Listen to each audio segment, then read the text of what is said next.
am starting a series with fruitarians or raw vegans that are not afraid to eat fruit and vegetables and are not consuming supplements. So the first guest in my series is Eli Martyr, Free Melon Society. So we're gonna wait for him to join us.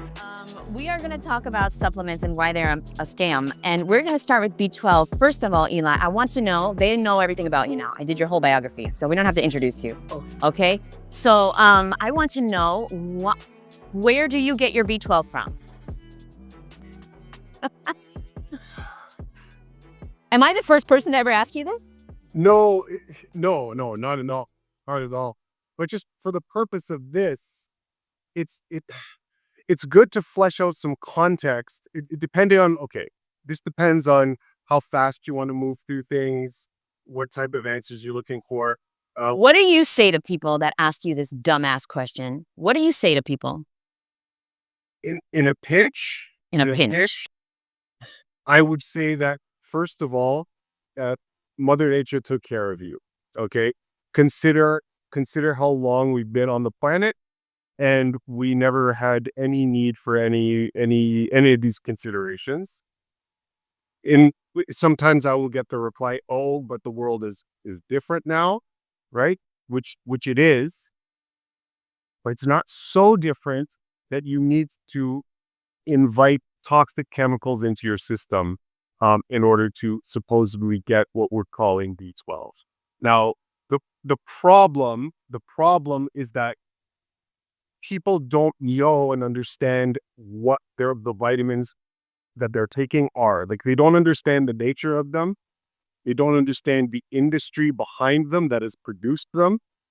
They have bought assumptions that the scientific community has injected into this idea of supplements are something that you can use to supplement your diet. So they have bought these assumptions where the scientific community got their fate or deserved the fate, or deserves to have this fate in these assumptions. I'm not sure, because it certainly isn't borne out in the experiments and how they create these things. So, and I've spent a bunch of time looking through this because this is something that really bothered me ages ago when I was a kid, not having the resources, the vocabulary, anything to understand or start questioning this in the right way. But it bothered me that we seem to know all these things about what happens in the unseen world, yet I can never, ever, ever be shown what the experts are seeing that allows them to come to the determination that they do about the properties of the thing that I'm eating. If it's so obvious to everybody out there, why can't I find a single example with the resources that are publicly available to me?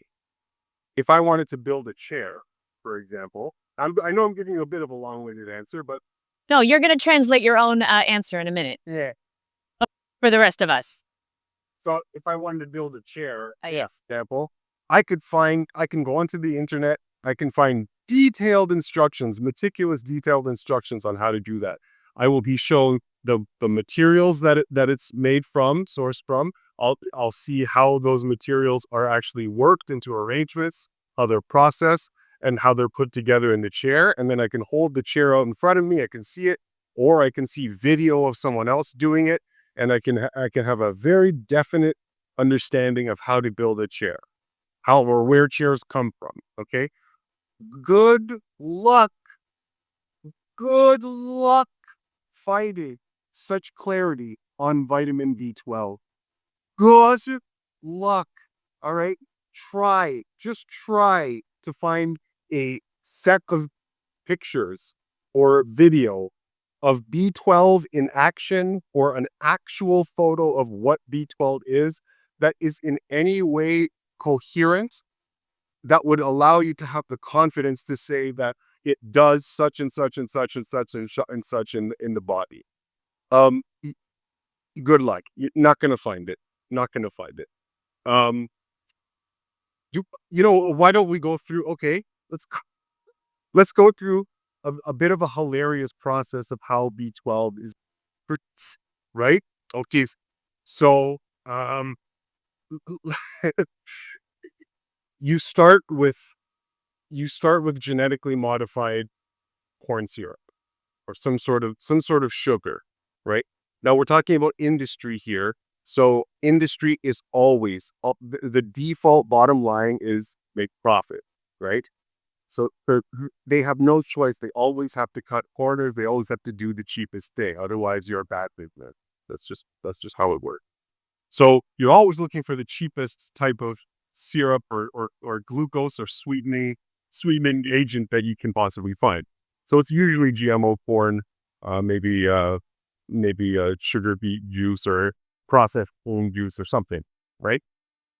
And then you add a whole slew of it gets a bit wild, unspecified organic toxic materials, organic solvents, um, cobalt, proteinaceous matter that can be sourced from a massive slew of organic sources. We're we're talking about wastewater, so I can talk about this afterwards in a different for a different question. But wastewater, so industrial wastewater can be sourced as an organic material that they sell to a company in order to manufacture vitamin B12. I always say these people are full of shit, and now I know they are. Continue. Yeah, no, that Continue. can actually be literally correct. Like literally correct. See, yeah. So then what they would do is they have this sugar product, okay, and then they dump a whole bunch of natural materials into it, right?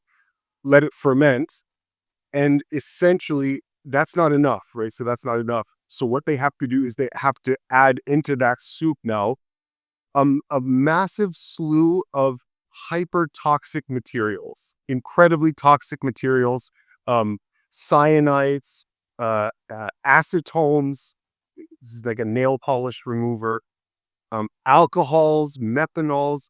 They do all of this stuff. They throw in all of these chemicals. They'll filter in some way, like with a sieve of some sort, and then they'll have to dehydrate, add more chemicals, and what is produced? See, this is why I would have loved to start from the very beginning and go through context. Well, you should have fucking been here at the very beginning when we could have started at the beginning. But Eli, continue because you change lives when you talk. I'm taking notes. I hope you guys are taking notes too. Continue, because we want to get to the everything. There's so much to talk about. There's a whole bunch. Anyway, by the end of this process, Yes. okay, you started by fermenting a sugar, uh, absolutely a GMO sugar, okay, 100%, and you fed it a whole bunch of very, very, very disturbing organic toxins.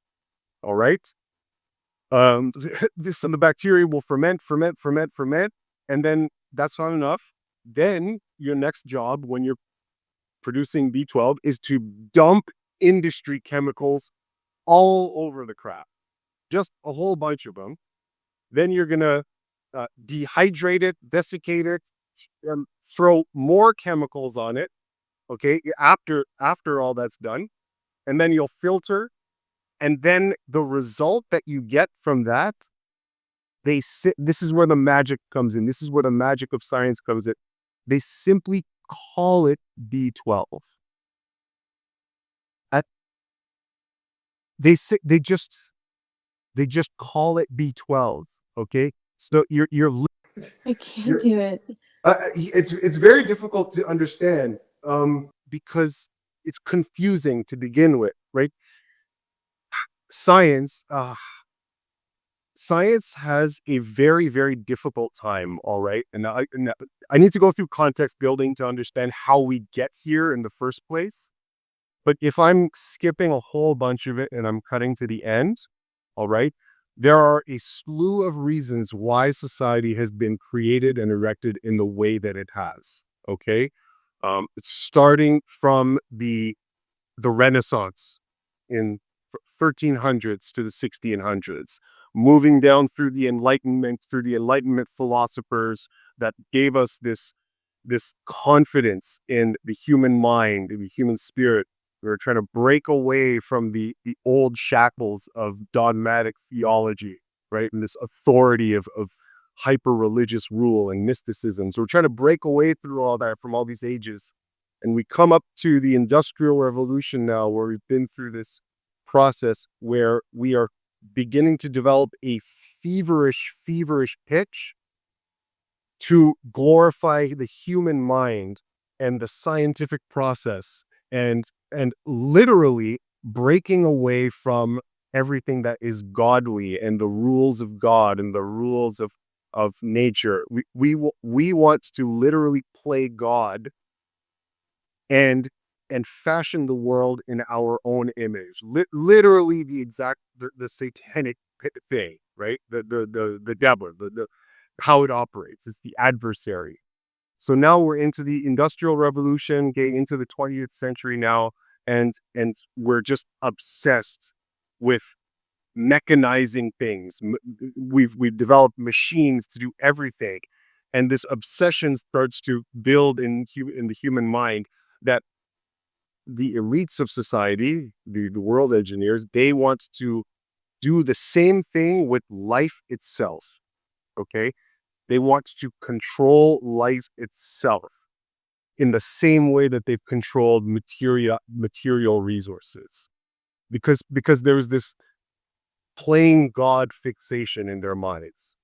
Okay, and it's that underlying mental ideology, okay, that has impaired the scientific community's ability to think. And it has caused what I was leading to, where I stopped off, say, right? Where they have the sludge now, they just call it B12, like whatever, right? The reason that they feel they can do that is because there is this deadly fear with not knowing something. The scientific community loathes something that they cannot understand, that is beyond them, and they have a very difficult time admitting that there is an aspect of nature that is completely beyond them, more intelligent than them, has been designed by some intelligence that transcends human thought. No, no, this is anathema to them. Absolutely not. So it is better to just pile on a theory and an explanation that makes no sense, that your experiments and your conclusions absolutely did not arrive at, but they fixate on a theory or an explanation, and they use that, and they try to cram in the experiments regardless of what is produced in the experiment, and they try to mold that to their theory rather than the other way around. And that's the problem. So with B12 now, that process of highly adulterating something with chemicals and just rank nonsense. It'll drive you nuts. Like you go into this, it'll drive you nuts how childishly silly these processes are. The whole period, I know I'm digressing a little bit, but I will get back on track in just a second. The whole period of the vitamin discoveries that took place in the 20th century, based on rank nonsense. Literally, chemists just monkeys throwing crap at each other. Just silliness, just silliness, and they just arbitrarily decided that the vitamin exists. A whole slew of they exist, but the tests that they use to come to those conclusions do not lead them to those conclusions in any logical way. Okay, if that makes sense. Yes.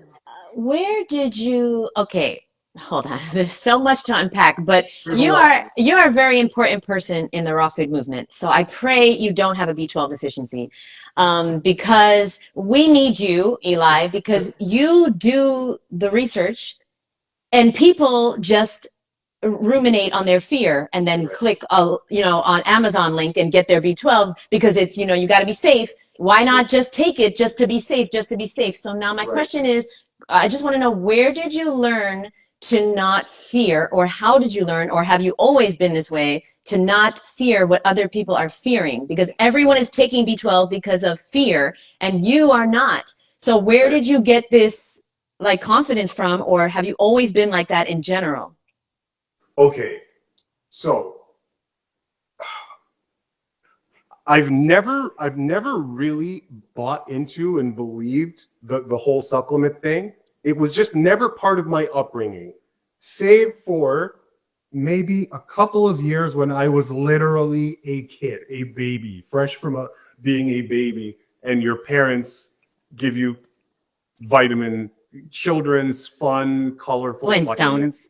It's just the nonsense, right? Now, that didn't last for very long. I don't think my parents really believe it anyway. They're parents, so they're just trying to do the best, right, for their kids. But so that didn't last for very long.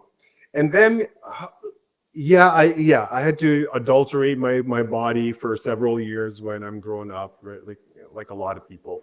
But luckily, when I started catching on to the fact that there is a healthier way to live, one of the first things I recognized or learned was that processed food is not good for you. I mean, any health book will tell you this. Any health book will tell you this. And I can see what processed foods are. And then I see on the shelf, I see a whole bunch of supplements.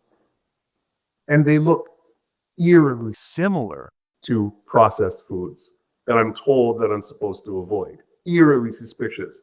Not only that, but they also look eerily similar to the other drugs in the pharmacy that nobody would even dare take as a nutritional thing, which is ironic because they are literally one and the same. They are literally one and the same. All of those vitamins that we're all taking for health, for better fitness, all of them, they are produced by the exact same monsters that produce the horribly toxic medical drugs. They are the exact same ones. They are not different whatsoever. And all that represents is a conglomeration, is an aggregation of corporate entities that want to make as much money as possible. There's more to the ambition, but that's just that money is really not what motivates these people. They already have all that. There's more, but Yeah, we're not trying to get canceled now. yeah. We're trying to keep the live going. Yeah. In order Can to you make say that again? Aggregation of, I mean, this I is fucking don't good, know. man.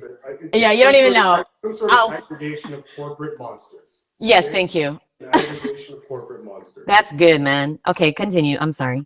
All right. So they get together, and what they do is they understand the human mind. They understand you better than you know yourself. They understand me better than I know myself, right? They're very cunning. And so they know that there's going to be a certain subset of the population that is health oriented, that don't go to doctors. They don't have anything to do with that institution because they all leave, they're whatever. So they say, well, we're missing on whatever percentage of the demographic it it doesn't go to doctors and use these pharmaceutical drugs. So we'll just create an entire other industry and dress it up as if it's has nothing to do with big pharma, and we'll just psyop you. We'll sell it to these dumb fucks. We'll just sell it to you, dress it up with pay the influencers, These healthy dumb fucks. Yes. dress it up with have private labeling, right? All of these health products, the natural products, it's just companies going and outsourcing. They're getting private labels on big pharma corporations that produce the actual vitamins that they want to use in their particular healthy products. And then they pay, and then you can put whatever the hell you want on the labeling, because vitamins and supplements are not regulated. Like, it's a free for all. You can can start up a company if we want tomorrow.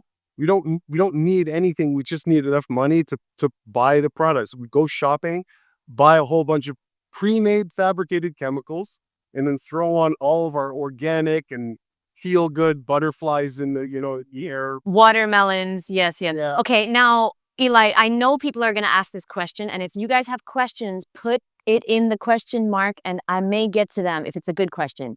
Don't waste our time. But listen, people are going to ask. They're going to say, okay, but what about these private label? Okay, you said private label, but what about these raw vegans that make their own supplements? We're not going to name names, but there's raw vegans that make their own supplements and it's super high quality. Everything is tested. Everything is super, super high quality. What about those kind of supplements where it's like very small company and it's from, it is just like the best of the best and it's from a raw vegan or a long-term vegan or whatever? What would you say to that supplement? Would you take that supplement? No. Why? Okay. I wouldn't take that supplement either. Okay. Uh, to finish off your last question, you asked why I don't take those things, or why didn't I? And yes, okay, all that I just said, it's because I'm kind of recognizing that, and just going back to the simple thing of eat food, right? I think I understood that very early, and so it didn't matter what the world was telling me. I see a box with yellow pills in it. Something about that screamed at me, it's not food, don't eat it. And it was only later that I understood how right I was in coming to that determination. Okay, so now your next question. The it's the natural supplement, it's the natural vitamin, right?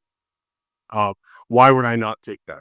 So I've uh, y- sometimes I snoop and I peep at some of the products that a lot of the influencers in all of the communities. I could take a look at what they're selling, and it's it's like, because these are shelf stable products.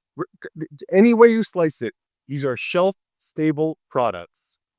They're powdered, fractionated, shelf stable products. Okay. Now, if we can all agree, everybody out there listening, if we can all agree that Mother Nature did not produce shelf stable products, okay, that's something that we should consider. I thought we got into the raw food movement because we agreed on, okay, so let's just like clarify this. I thought we all got into the raw food lifestyle because we agreed that if it's not alive, if it's not living, it is a waste of time, a waste of digestion, and has no value in the human body.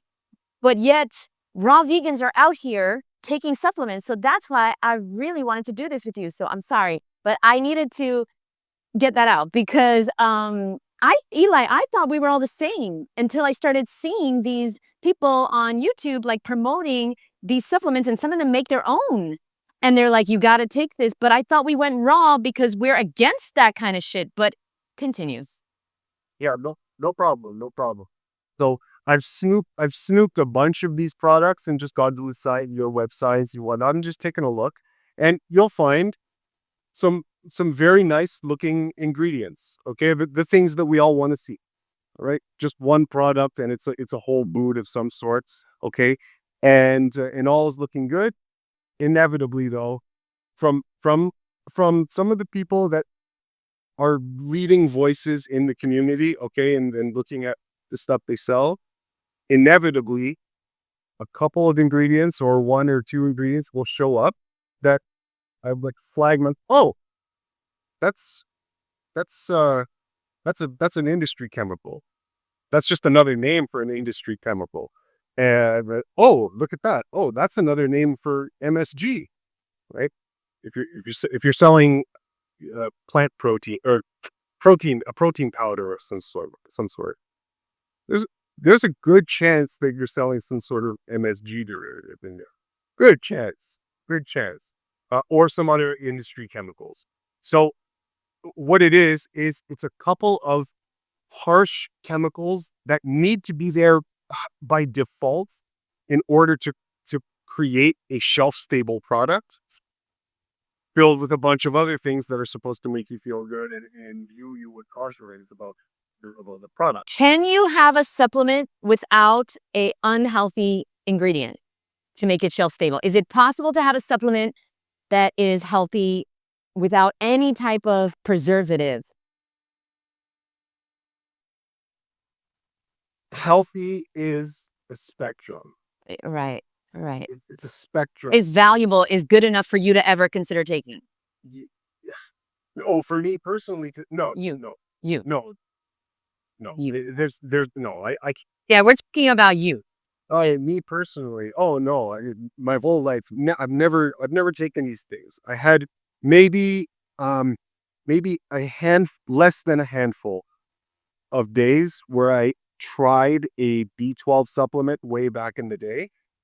So I always say this just so I'm being honest. Yeah, you're like me. Yeah, I was afraid once, or like, I don't know why you did it, but I was like, I don't know. Everyone's telling me, so I feel like I have to. I'm the only one on earth not. Yeah, yeah. I don't know either. I don't know why. To be honest, it wasn't really scared. I was more curious, more just curious than anything. Will I see a result? Will I see a difference in how I feel after I take this product? So I took it, and bloody nothing happened. And so I was like, screw this. I can't be comfortable taking this green liquid. That's true. Just give me lettuce. Like, what the hell, man? What am I doing? So I just threw it out, and that's So as a meat eater or a regular member of society, you never did protein powder? oh God. Yes, I did. Again, not for very long. Um, a month. Wow. That's rare because usually like gym, people that are really fit and people who go to the gym, they always take protein. So before you went raw, before you were fruitarian, you were not into the supplements either, and you didn't do protein powder. Okay. Correct. Even before I went vegan, so this is long ages ago. Uh, this would have been before then that I would have tried a protein powders. Uh, that did not last very long at all. And so when I was done with it, it's just this this didn't really help me. This didn't really help me at all. And then all through my vegan years, my conventional cooked vegan years, I didn't use anything. And I was perfectly fine. Perfectly fine. Yes. So So now B12, we want to end off any other information you want to share about B12 because I want to get to protein powder. if you check your okay, yeah, that's fine. We can end off on B12 and then get into that. If you check your B12 uh, supplements, if you take them, if you see magnesium stearate anywhere or stearic acid, there's a good chance that you're eating like pork belly or GI tract lining, or beef waste product or beef runoff. So like industry fluid and water that has been rinsing off animal products. They can source that. So What's that word after magnesium? Magnesium spirituate? stearates or stearic acid. There's a good chance that that is not vegan for one thing. There's a lot of problems. With natural vitamins. Okay, so B12. Finish off on B12, and then you can talk about something else. So with natural vitamins, understand that there's no regulation on that word. So, like many things, the industry, the world, social engineers, they dominate your mind by word magic. And logic and mislabeling categories. It is the same way that they have manipulated human minds forever, and they do it to you today. Okay. So the word natural, it doesn't have an industry meaning. It is a nothing burger. It doesn't mean anything. Okay. See, they know you better than you know yourself, and they know that when I throw the word natural at you, or I go to that private labeling company that is just big pharma, and I buy, like I'm going shopping for stuff, and I just buy vitamins. Where they come from, God knows who knows, but there were chemicals involved. So so I buy those things, okay, and there's the word natural. See, to you, you think it means you take something like an orange or a banana or a leaf or an herb or something, and in our minds, natural means they just took that thing and then they just, I don't know, they crushed it up just lovingly. These Italian nonnas are like, basilico, and just crushing stuff up, and then they lovingly put it into this bottle, and they go, oh, Madonna. That's what you think when you hear the word natural. Okay, that is not that is not what the industry considers natural. I'll run you through a very short list of the things that the industry considers natural. Um, okay. Natural can mean any organic compound, any carbon containing compound is something that's natural, is a natural source. Okay. Anything, anything is natural. Now, if I were to ask you, Jeannette, for your food, for your diet, do you consume anything in the world that is natural? Are all natural things open season to you for your diet? Right? Anything. No, no, No, of no. course not. No, there's limitations. There's limitations. Just because it's natural doesn't mean it's food. Yes, because yes, somebody in the chat keeps telling me to drink my own urine. I am not going to. It is natural. It is. I'm good. Okay, I'm so that's very unprofessional. Okay. Okay. So They won't leave. Please leave. This is not bye. And don't shake my hand when you see me. Okay, Eli, continue. Continue. okay. So natural. The industry definition is, well, first of all, it doesn't exist. No, So it doesn't means it's exist. fundamentally different from what you believe or what we all believe in our minds about what natural is. That being said, here are some of the things, the sources that industry can use to create a natural product. Seawater. Okay.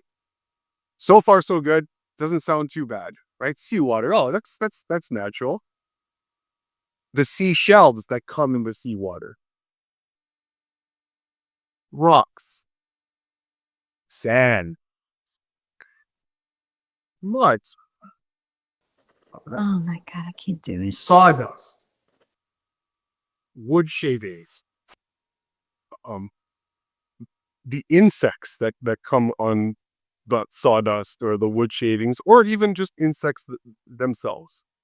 Um, Fetal bovine serum is a natural product, as well as all sorts of animal runoff from the animal agriculture industry. Digested enzymes from the inner lining of pigs' bellies is a natural product. And it gets really crazy. Animal effluents, any and all animal effluents. Okay, we're talking straight goddamn sewage. Straight goddamn sewage is a natural product. It's a byproduct of some manufacturing, some industry. Okay, and if it's byproducts and it's carbon containing, the industry can call it natural and not tell you about this source. They don't have to because there's no regulation on this Where did you learn this? Where did you learn this? You, I can, you know what? I can send you just some resources, some information, and some good sites to go to. I won't understand them. You'll have to translate them. Don't even send me. Eli, I can imagine the shit that you read. This is, no, I'm curious because you probably are more like educated than any raw vegan on this planet, for sure. And the average person will never even find this information. So I can't even imagine how you dug up, like, where do you find this information? No, I mean, it's there. It's there, but admittedly, the industry is not forthcoming about it. No. Again, go home, just goddamn try. Find me a picture of a hormone. Try. You can't. You can't. You can't. Find me a picture of niacin or thiamine or any of the B vitamins. Show me a picture of those things doing what they say those things do in a way that makes sense to you, in a convincing way. Oh, this series of pictures clearly shows this thing doing this. Why, Eli, why are we obsessed with B12 and not B11? Why? No, I'm serious. And if anybody has bingo right now, let me know, okay? You get a prize. Now, I'm just curious, why are we obsessed with B12, not B13? Okay, for many reasons. For one, it's because of marketing, because there's some sort of um expedient to convincing the public that this thing is there and that you need it, and that it tends to show up in animal products. So for one thing, it helps to serve as a justification to prop up the industry, right? And it also gives people something to argue about, right? This is what I believe, but nobody's ever said it. Continue. Sorry. I just have this inner, like, gut feeling that it's about the veganism thing. It's about you have to eat animals. You have to be afraid. If you don't eat animals, if you don't consume what we're telling you, you're going to have a B12 deficiency and you're going to die. Yeah, yeah. It's all that, but there's a lot more. There are a lot more motivations for why B12 fits into this cluster of vitamins that they need you to believe exists, right? Let me share something with you, okay? We can't, yeah, no, B12 is the big kicker. We're never going to get off B12. It's so loaded. Continue. It's a big one. Yeah, it's a big one. How much time do we have left? A real Well, I know how you roll, so I allocated some time because I know how you roll. But you tell me, I'm good. I'm good. I'm good. Yeah. okay, fine. Um, so there was a guy named, oh gosh, you please forgive me. There's a lot swimming around right now. Frederick Gowland Hopkins, I believe, and he won a Nobel Prize for the discovery of vitamins. This is in like the early 20th century, like 1912, 13, something like that. I don't. What was his name?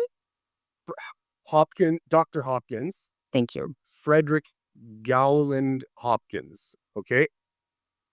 If you want something to amuse yourself, find information about how his procedure for determining that vitamins existed. Now, for the beginning part of the 20th century, they didn't. Oh, this is frustrating. They simply assumed that vitamins They existed. Why did they do that? Because remember, kind of like I said before, we're coming out of the age of obsession with categorizing life and feverishly trying to identify the atomic structure of everything because we want to mechanize life. So you have to understand that at this time, there is an obsession with doing this and going out into the world and categorizing everything. So scientists, when they get onto the ball with this vitamin thing, they go nuts and they just try to find and isolate chemicals and just, hey, I discovered this, I have discovered that, Roger, I have discovered the existence of, there's just these arrogant men just throwing feces at each other, just doing nothing, just goddamn doing nothing. So okay, so this guy, he wins a Nobel Prize for the discovery of vitamins. Now he didn't discover a vitamin because they didn't even have the technology available to do that, right? It was only the first vitamin was okay, isolated. I'm going to put that word in huge quotes because this isolation is not at all isolation. It's just more industry garbage. Okay. But in the literature, the first vitamin was isolated in 36, I believe, 1936, which means that the whole era of vitamin discoveries prior to that, no, we were just assuming, we were just like, it was a theory that we wanted to be true. So when we did stupid experiments, we simply attached that explanation to the results of the experiment and said, here is vitamin A. So I'll give you an example of what Friedrich Hopkins did in order to determine confidently that vitamins existed. He grabbed he grabbed a source, a lead source of some sort, right? And he pulverizes it, and then he adds chemicals to it. It's always chemicals. It's always chemicals, right? So they filter it. Then they add chemicals, and then he filters it through some sort of sleeve or sieve. Excuse me, not a sleeve, a sieve. Maybe there's another chemical. So it's like a sulfate or some sort of sodium sulfate or something. There's another chemical on the seed, and he filters this material through it. And okay, now common sense.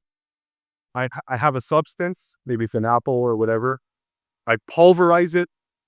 I add 6, 7 different chemicals to that thing, and then I run it through a material mechanical sieve, and add another chemical on top of that. The resulting industry bog of volatile chemicals, he simply said, ah, this must be the vitamin.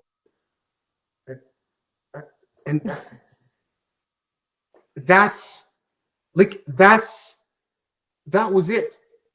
That was it. And so now the people catch on that, oh, he determined that these vitamins exist. Like, this must be it. And then he tested that by feeding that thing to animals who use animal assays, and he feeds them some industry runoff. If he sees an effect, then grades. If not, blah, blah. But that material that he came up with could contain hundreds, hundreds of different chemicals. There was nothing in the experiment that actually logically isolated anything. If I want to isolate an apple and I throw in all the fruits I possibly get, bananas, tangerines, kiwis, and I stir it around in a blender, and then I throw some goddamn hexane on it, all right, and then filter through a sieve, and then I say, oh look, there's vitamin Eli. That's a new favorite. Vitamin. It's not a goddamn vitamin. It's just crap. It's just this whole soup of organic material.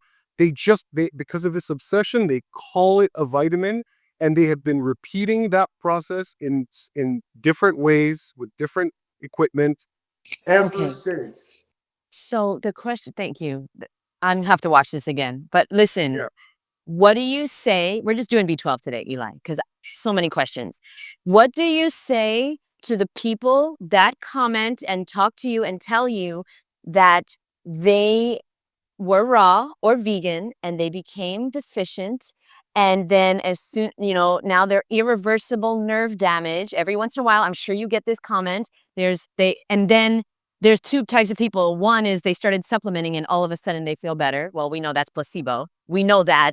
But what do you say to the people that are like telling you that they became like, I don't know if you know who that, his story. Yeah. He says he didn't take B12 and now he's deficient and he has nerve damage. What are your thoughts on that? Specifically, somebody that says that they didn't supplement and they regret it and now they have permanent brain damage and nerve damage. Okay, so for one thing, the metrics that we use to test for B12 levels, a lot of those metrics are designed to be detecting synthetic B12, right? The type of B12 that is added to animal feed, okay? The type of products that are added and fortified to foods. These are all synthetic B12 in the first place, okay? And so they base those metrics on what you need on a population that is already taking fortified supplements. And Yes. okay, so it starts to get very screwy and it's strange when you really start to think about what, okay, because all these numbers, all these gauges for what we need, again, this is all coming out of the same era of freakish obsession with categorizing and controlling nature from the top down like God does. Okay, so that's one thing. I could say that. The other thing is that supplements can be very stimulating. They're like, it's like dosing Like meat. hormone, right? Yeah, it can have effects, right? Stimulating metabolically, the invigorating effects, because it's like a drug. It is a drug. These things are drugs. And sometimes when you take drugs, you can feel better, but feeling better isn't necessarily getting better. There's a very simple thing that you could respond to that. And you could just say, yeah, but meat eaters get B12 just as often as vegans do. Fact. That's a fact. So yeah, even that, even if I was just operating on that, it would mean that I would have to go back and reconsider what B12 is and whether I am deficient. If the people getting the richest, most abundant sources of B12 are also deficient, it means that my thinking is wrong. It means that I'm something is not correct. So I would have to figure that out. Are you? Sorry. Continue. Yeah, and the last element, again, our minds are very, very, very, very powerful, very powerful. If it can skew things. If you believe that there is this thing to worry about, yeah, sure enough, it can start to affect you. Now that I can't come at you with any kind of direct proof that would convince a person in the moment. All right, understandably, but I mean, there it is. Your mind, states of mind will eventually reproduce themselves in physical reality. We see that very, very often, but it's just not recognized for the power that it is. But what can I say? I mean, okay.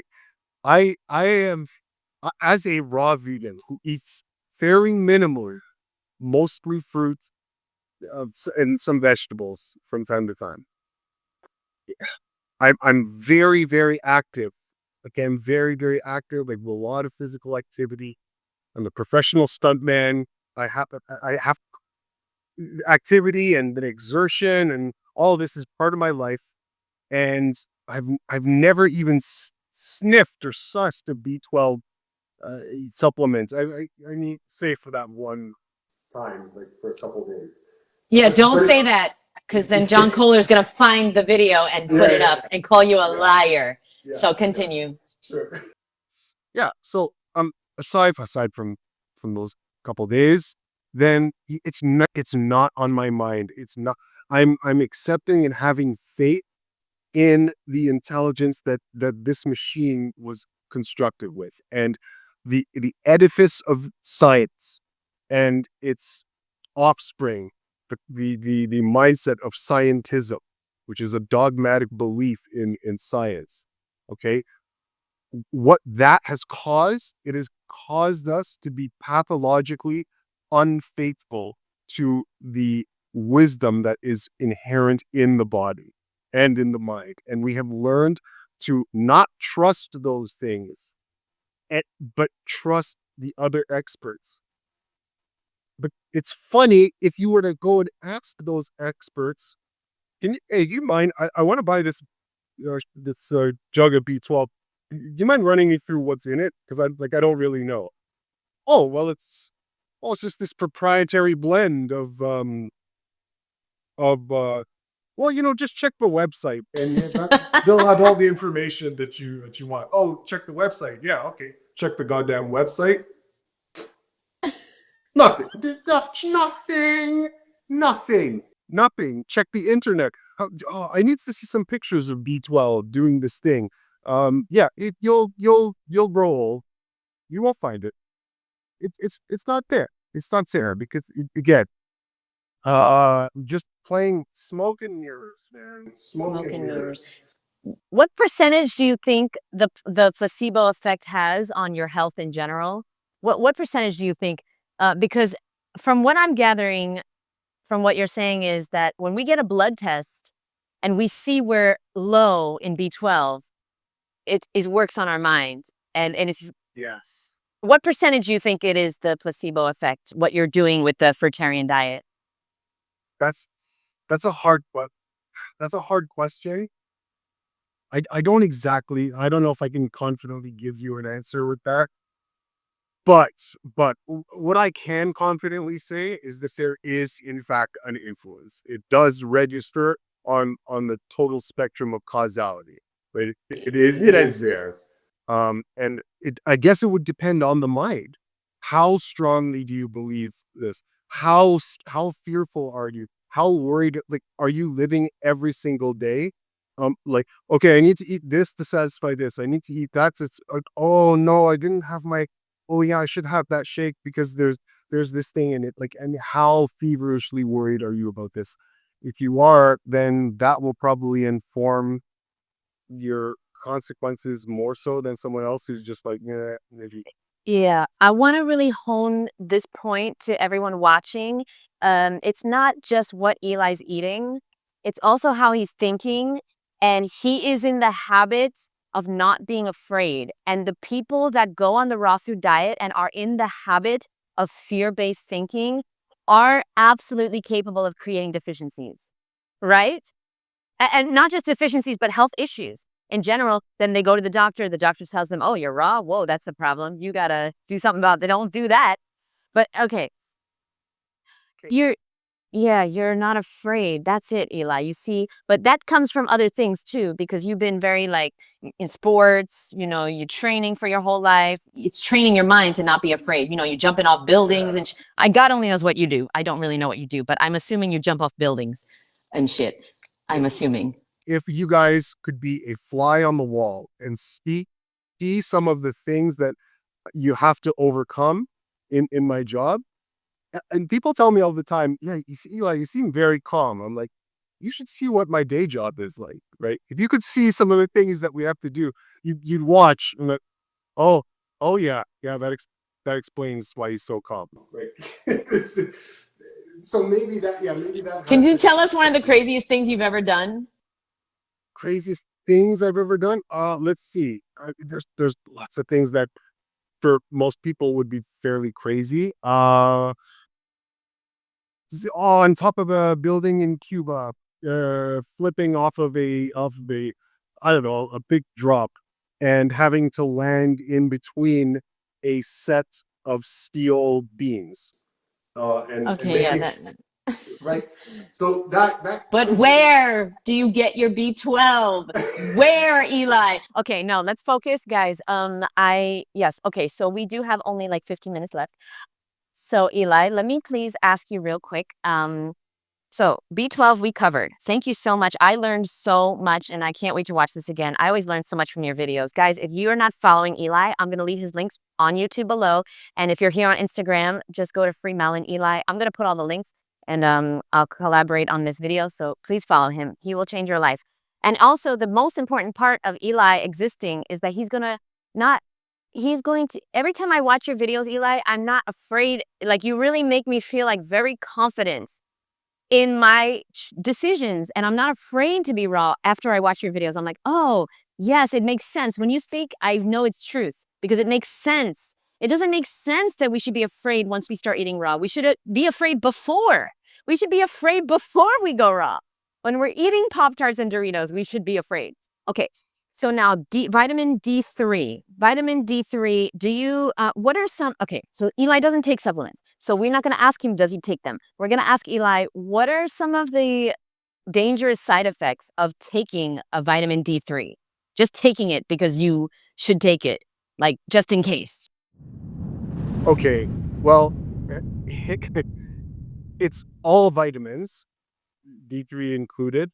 Okay, all of them are synthesized, processed by very similar methods. Okay, so it's this adulterated thing where they do a bunch of nonsense involving the most harsh chemicals you could possibly imagine. Petroleum products, the acetones, the what do you call it? Antifreeze, like all of these harsh chemicals. Okay, so they're all produced in the same way. Um, with vitamin D, okay, we're told it's this hormone that we produce when we're in contact with the sun. Now, here's the thing: they do whatever analyses they imagine leads them to the conclusion that taking D3s, but the D3, first of all, is the same thing that your body produces. So the stuff that they produce in the lab, that's the exact, like according to them, according to a chemist, it is the exact same thing that happens in your body. Okay. Now, uh, just on principle alone, that is wildly ignorant. Wildly ignorant. No chance of that. Not a chance. But the thing is, it's this. Okay, so it's the sun that's important. It's sun exposure that's important. And when your body is hit with sun rays, there's a whole cascade of things that happen. And one of the things that happens is whatever they think they're seeing with this vitamin D. It's like this residue from the action of sun hitting our bodies. Okay. But that residue in and of itself isn't the magic formula to take in order to give you the benefits of the sun, right? The sun is what did the benefiting, right? The D3 is just this biomarker, it's just this biological marker that sun exposure has been attained. Okay. But then you have these scientific dogmatists, okay? They come in with their tools and they think they see, oh well, this chemical it exists and we see it show up when people are in the sun. Therefore, see, it's always the explanation where science goes mad. It's always the explanatory process. They're very good, very, very, very good at observing the world.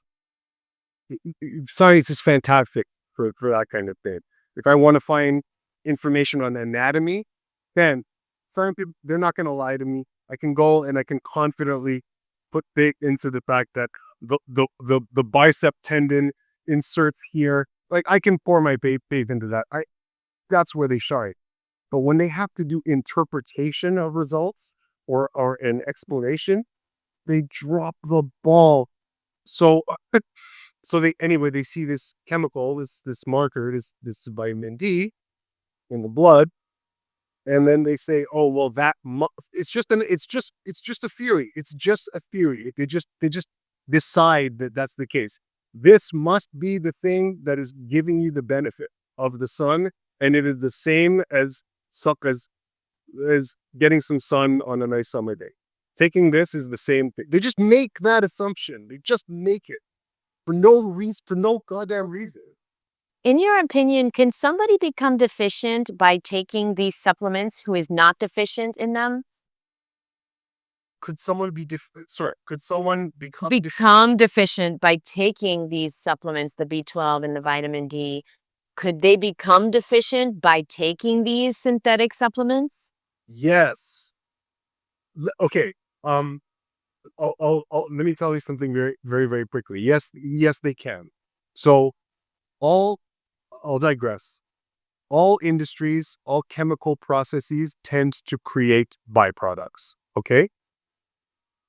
Everything our bodies do. You run a machine. There's typically a byproduct associated with that. It happens in industry all the time.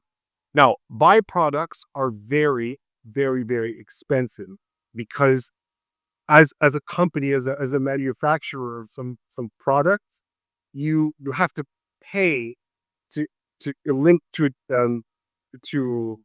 get rid of your waste products, right? To dispose of them properly. It's very, very, very expensive. So any time a company can cut the costs of getting rid of a byproduct, that is gold, because there's potentially millions of dollars in a company eliminating the need to expend the cost of removing a byproduct. Okay, so what these geniuses do is they say, I'm gonna mute because I can't.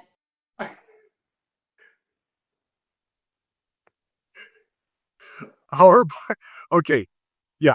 So what they say is, since we're producing this byproduct, okay, what would be ingenious is if we could find some excuse to sell it to, what's another industry that we know that we own already? Oh, the vitamin industry, the food industry. It's genius, guys. Why don't we take our byproduct and convince everybody that those things are food? Oh my goodness. So what they'll do is they'll sell their waste, their crap, their animal effluent, their cobalt refuse, their sawdust, their goddamn camel pancreas fluid. They'll take whatever. Feces. Yes, feces, straight feces, straight feces. So they'll take that and then they'll sell it. Okay, they'll sell it. And then the vitamin manufacturers will use that material now, pay the company, they'll pay the company now to take their waste instead of expending. It's genius. So the manufacturers now take this garbage, they manufacture a vitamin, and then what they do is they treat the human body as waste disposal units. And they never told you. I'm going to say that again. They treat the human body as biological waste disposal units. Why? Because the human digestive system is so unbelievably complex and wonderful and riddled with God-given intelligence that it will make minced meat out of virtually anything. So if they can hide their chemicals in your body, then what that means, they don't, and it's completely invisible. When you get sick, because you take your supplements like a good citizen, when you get sick, eventually, you cannot tie it back to this industry. No way. It's too disconnected. But the magic here is that because Big Pharma is providing and manufacturing both sets of drugs, the pharmaceutical and the nutritional in quotes, it means that if you are hooked onto the vitamin delusion and the scam, then when you fall sick because you diligently take your vitamins, now you go to Big Pharma and they will convince you to take the next set of pharmaceutical grade drugs. But either goddamn way, they have you. They have you. And yes. And that is the problem with being raw in this society. They're going to fear you into going back into the herd into the majority. You're right now in the minority. If you're eating a raw food diet or a high raw vegan diet, or even a healthy cooked vegan diet, you're in the minority. And they're trying to get you with these supplements to get back into the majority. And Eli, you're so right when you said mincemeat. First of all, this is a vegan channel, so we're gonna say minced jackfruit. But you're right, because the average person is walking around eating, the only nutrition in their diet is the iceberg lettuce on the Big Mac and the slice of tomato, and they're living because of that. One slice of tomato and one piece of romaine lettuce or iceberg lettuce on their Big Mac. That's the only nutrition they have all day, the only real vitamins, minerals, and nutrients, and they're still alive because of that. Because of that. So why in the actual fruit are we concerned about calories, supplements, how much we need to eat, whatever on a raw food diet when the average person is walking around eating one slice of cucumber or one slice of tomato, GMO tomato, okay, on a Big Mac, and they're driving, they're working, they're a functioning member of society, they're okay. The raw vegans don't need to worry. Continue. I'm so sorry. No, it's good. Yeah, I know, and I can feel the frustrations, and trust me, I get it. I get it. Like it's a very frustrating thing. The first part of this frustration is just trying to find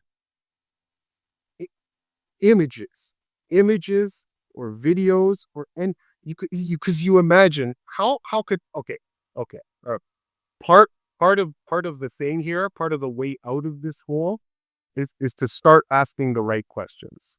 Okay, so you have to start asking the right questions. Okay, you ask the average person, how do you think? Okay, they're taking some sort of vitamin pills of some sort, or powders, or injections. Oh my god!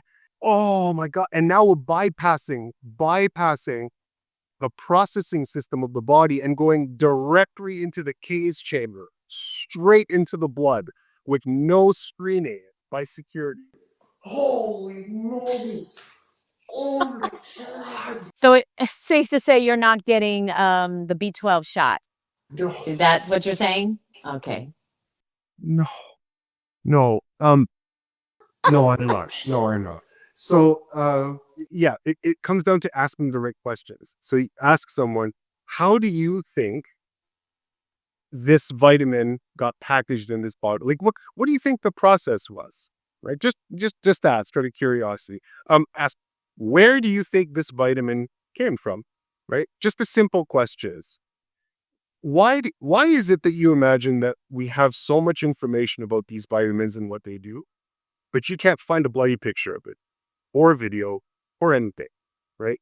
Why is it so difficult for you to find information of how the industry processes these things? Why is that information so obscured behind layers and layers of nonsensical whipra?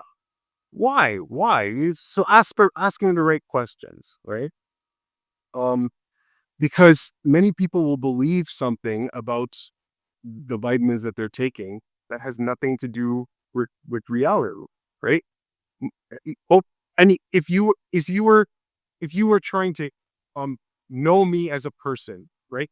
You getting to know me. Walk me through it. What are some of the very obvious things that you would do if you just wanted to know what kind of person I was? Walk me through it. You want me to? See your name. What is your age? Where do you live? What do you like to do? What are you passionate about? Are you subscribed to Ms.FitVegan? Yeah. Yeah, YouTube channel. Yeah, what's your favorite book? Yeah. What's your favorite book? These are all good answers, right? These are just questions that you might ask. Okay. Um, but that's not how scientists would get to know somebody. Right? That's not what they would do. That's not what chemists do. Okay. A, a, a chemist, a chemist would probably drop a massive anvil from the top of the CN Tower, which is Toronto's iconic tower. It's the tallest building in Toronto. They would drop an anvil from the top of the CN Tower and crush the living daylights out of my entire body. Just turn me into a pancake. And then they would probably flame broil that soup on the floor, and then they would start throwing chemicals onto it. And then, okay, and then once they put me in a blender, my remains, and blend me up, okay, throw some more ethanol and antifreeze into that mix, okay, then they're gonna add a resin and put a resin onto it, and so like turn it, like congeal it a little bit, throw it in the freezer, take it out, add some more chemicals. So when they do all that, then imagine what would you say if some chemist did all that to me, and then they told you, by examining the material on this sludge of Eli Martyr juice, okay, we have come to the determination that he liked philosophy. He was a stuntman in his life. He had hazel eyes. He liked to eat watermelon. Okay, what would you say if some scientist came to you and said, "Yeah, we've determined all of this from this brick of martyr sludge"? What would your response be? That's insane. That's insane. Yes, it Yeah. would be insane. It would be insane. It would be absolutely insane, because you cannot determine the properties of life by examining its burnt, charred, chemically destroyed remains. You can't. You need to examine life in the living state. Otherwise, you can't come to a clear determination of how that thing operates. So when that influencer tells me that I should eat the powdered, fractionated, shelf-stable products, at the same time, I know that the life has been taken from that thing, and it's not the same. It's not the same. You can't tell me that I grew up on such and such a street by examining the pulverized remains of my ankle bone. You can't. You can't. You need to know me as a living person, a living entity, right? And that's where all the information is. But without that, we're smoke and mirrors, right? Smoke and mirrors. That was phenomenal. That was it. What you just said, that's it. Drop the mic. We don't need to say anything else. Guys, we don't need to say anything else. Did you get it? Put a watermelon emoji if you got it. If you got it. This doesn't make sense what we're doing. And then you said once, and we're not going to get into it today, but I loved how you said once, like, you don't eat a cheetah's bone to run faster. You know what I'm saying? It don't work like that, bitch. You didn't say the word bitch, but you know, that's what you wanted to say, because you were responding to somebody's comment or something. And anyway, the point is that you want to be healthier, but you're eating you're taking something that cannot give you life. It's dead. You cannot get life from something dead. So whether it's, this famous YouTuber that concocted their own supplements, or it's this GNC product, it's the same thing. It's dead. It's dead. We came to the raw food diet because we recognize what Eli just laid out. So, okay, real quick, protein powder. No protein powder. You don't need protein powder. You're not worried about protein powder, right? Okay. Enzymes,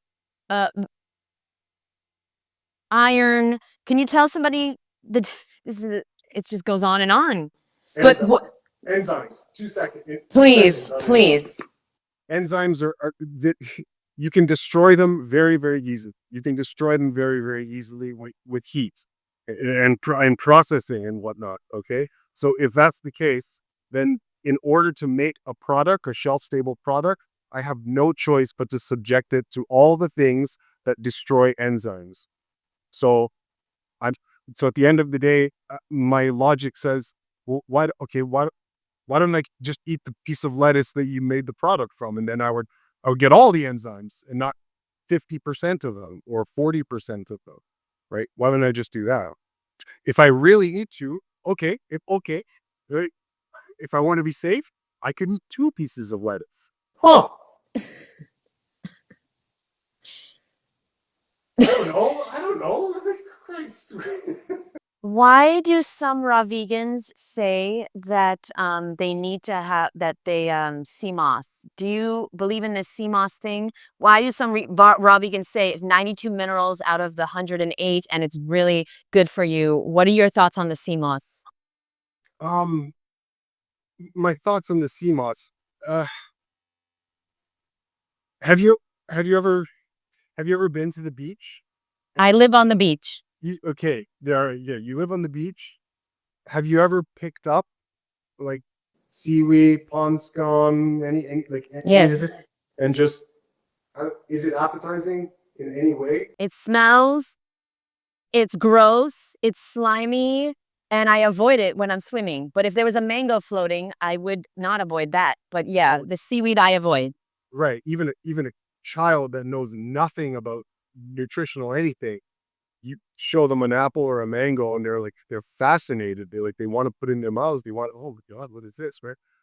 For one thing, I've done that before. I even tried I had to force myself. I found some seaweed just growing on the beach, up from the ocean.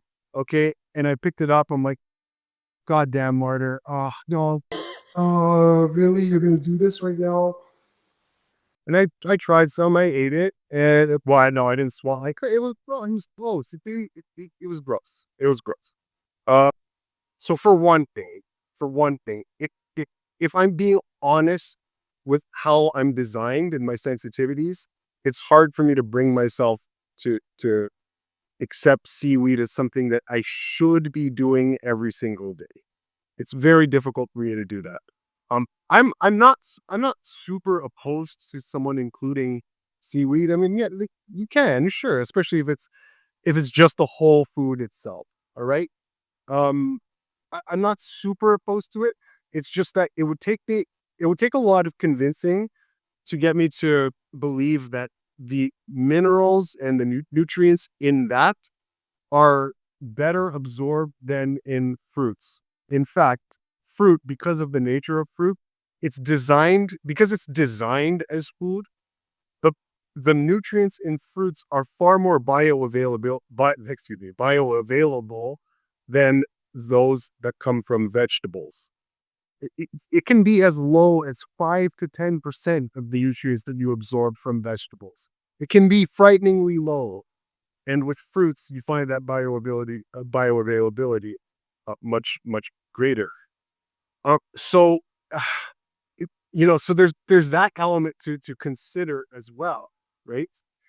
The other element is we are playing on our obsession with we need the most, we need more, we need as much as possible. Whenever we're conducting our eating impulses, we're always taking for granted that the experts say get as much of this as possible. Find the richest, densest source of this accumulation of minerals, and that's the food source that you should be taking. But nobody ever seems to ask, what if the amount of minerals in the food that I naturally resonate with are enough or are in fact what works better in the system? You don't always have to go for the most concentrated collection of nutrients. And assuredly, that's what industry does.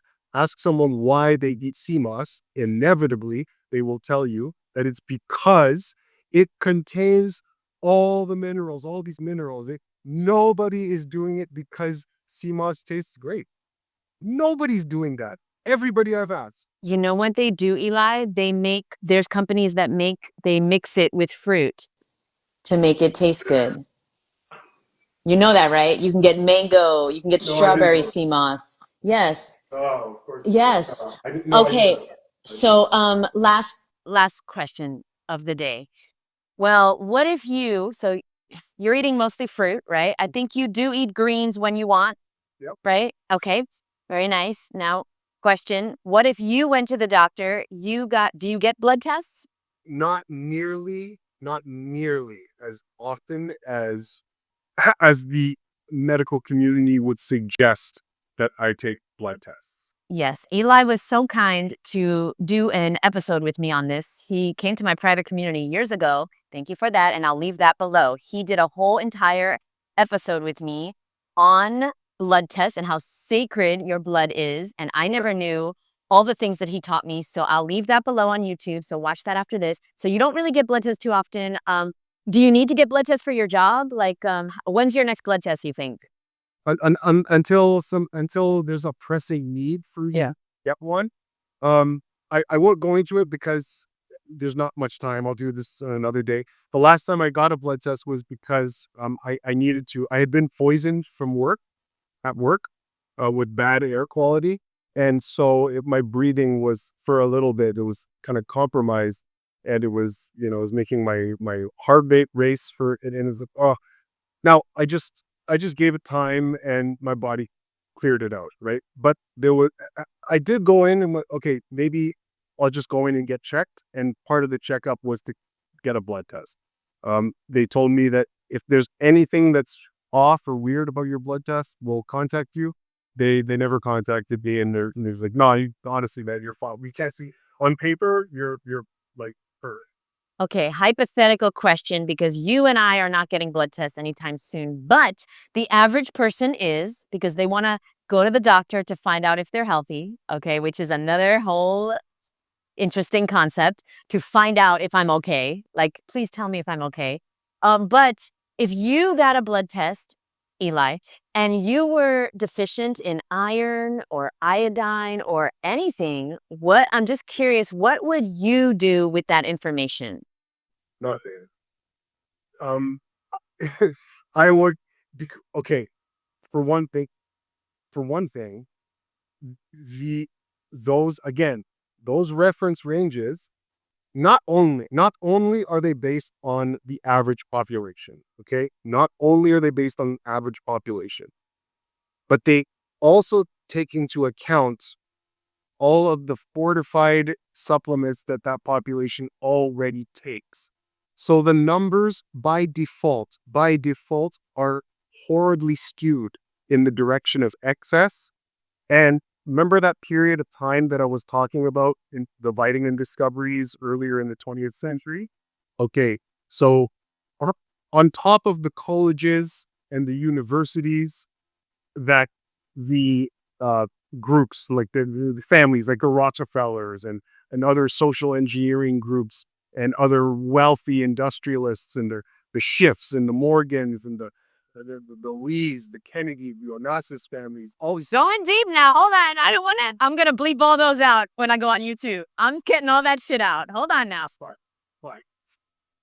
But on top of the medical industry that they captured, and the universities and the colleges, okay, they also captured the NGOs that are responsible for coming up with dietary recommendations, the USDA, okay.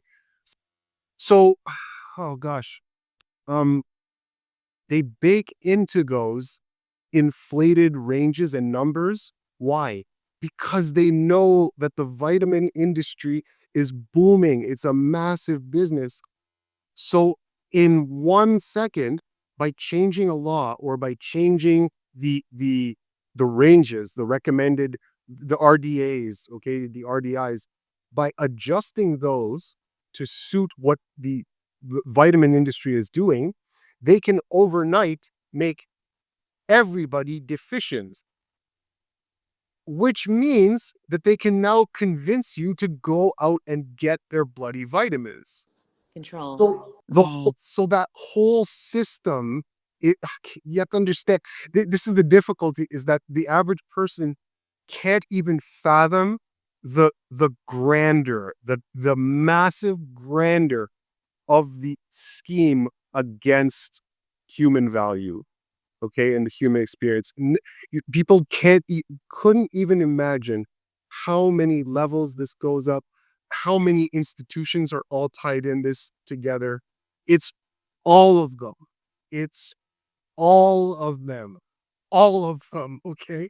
So again, these reference ranges, they were inflated systematically over time throughout this period of vitamin discoveries. So as they discover new vitamin supplements and whatever, then they up the dosage that you need so that they could sell them.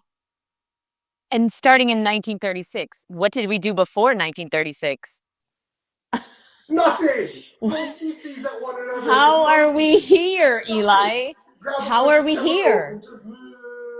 Smash them and just isolate, rub them on tomatoes, and then rub them on our faces. Inject them into rabbits' necks, and then the rabbit gets sick, and then oh, sure, the virus was transmitted. That had nothing to do with me. Oh my God. I don't know, nonsense. Just nonsense.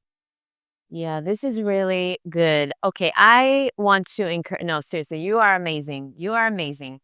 I want to encourage. Oh, tell everyone how old are you? You're 42, correct?